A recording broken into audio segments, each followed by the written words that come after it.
Hello and welcome to another Mike Likes Games StarCraft edition.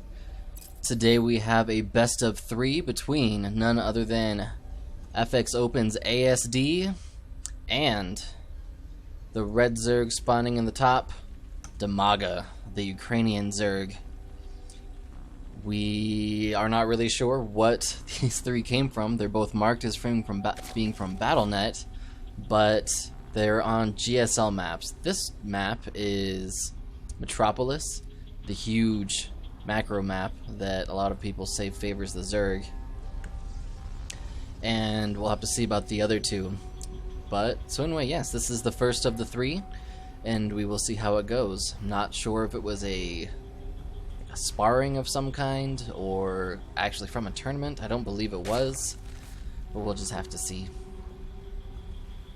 I am excited to see these two go. This map is a little different. If you see, it doesn't have the little GSL circles where people spawn.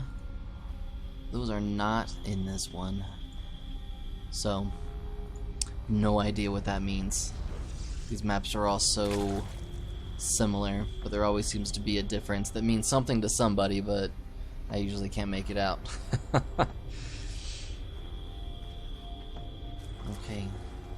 It's like Dimaga's opting to not get a fast expansion, which is surprising. And ASD is getting himself a forge,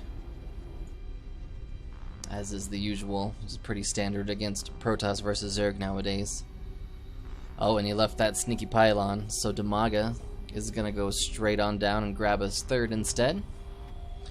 And let's see how he chooses to react against this Forge Fast Expand. Forge Fast Expand was a pretty big deal for a little while, but Zerg has figured out what to do with it, with either the Stefano roaches, where they just get 3 quick bases and make a bajillion roaches as fast as they can, and they just go and hammer the Protoss. You can't really do a lot about it unless they scout it and get some Immortals out really fast.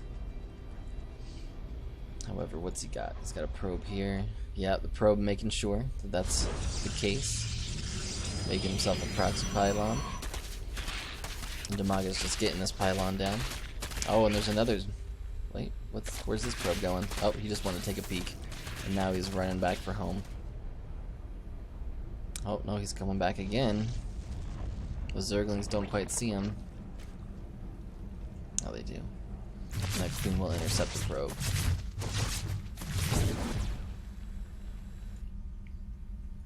Oh, I'm getting a cannon. He'll be just in range, maybe to get this gas. Maybe. Okay, yes, this one will, however. Oh. And the third canceled just in time. However, these cannons are still in a pretty good spot. The natural now going up, and Dimaga's probably feeling pretty annoyed at this point that he's been taking so long to get his expansion, whereas ASD has been ready to rock for a little while now. Dimaga expanding here in his 4th, as well as his 2nd, trying to make it up for lost time with 3 bases. Let's see if this little probe goes in for another cannon rush. Oh, but he is found. So no cannons for ASD down here. Although it looks like he did spot the 4th. So no secrets for ASD. No major tech decisions so far, but this has been some nice little banter going on.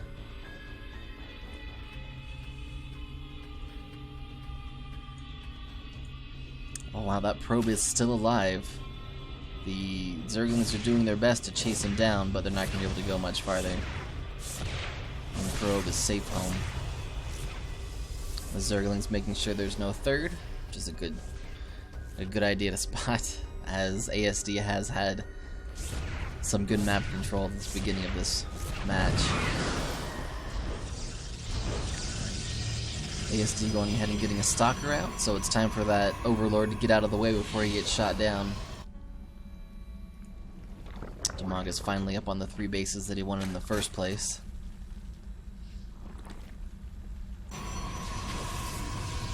Still no major decisions out of either player so far.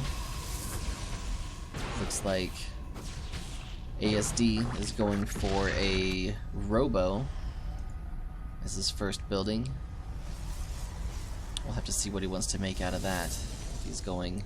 Well, obviously that means he's planning on some Colossus. But let's see if he doesn't maybe go for something a little more interesting later on. Dimaga with some good vision here, in case ASD decides to pull anything. Here comes the Zealot, who will do quite well against those Zerglings, but not well enough, unfortunately.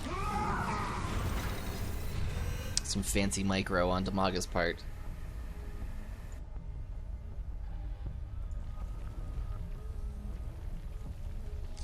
Both players just... Oh, here we go. Dimaga getting 8 drones, but also 12 Zerglings. Looks like he's planning a little poke to go see what's going on in his opponent's base. Getting his lair.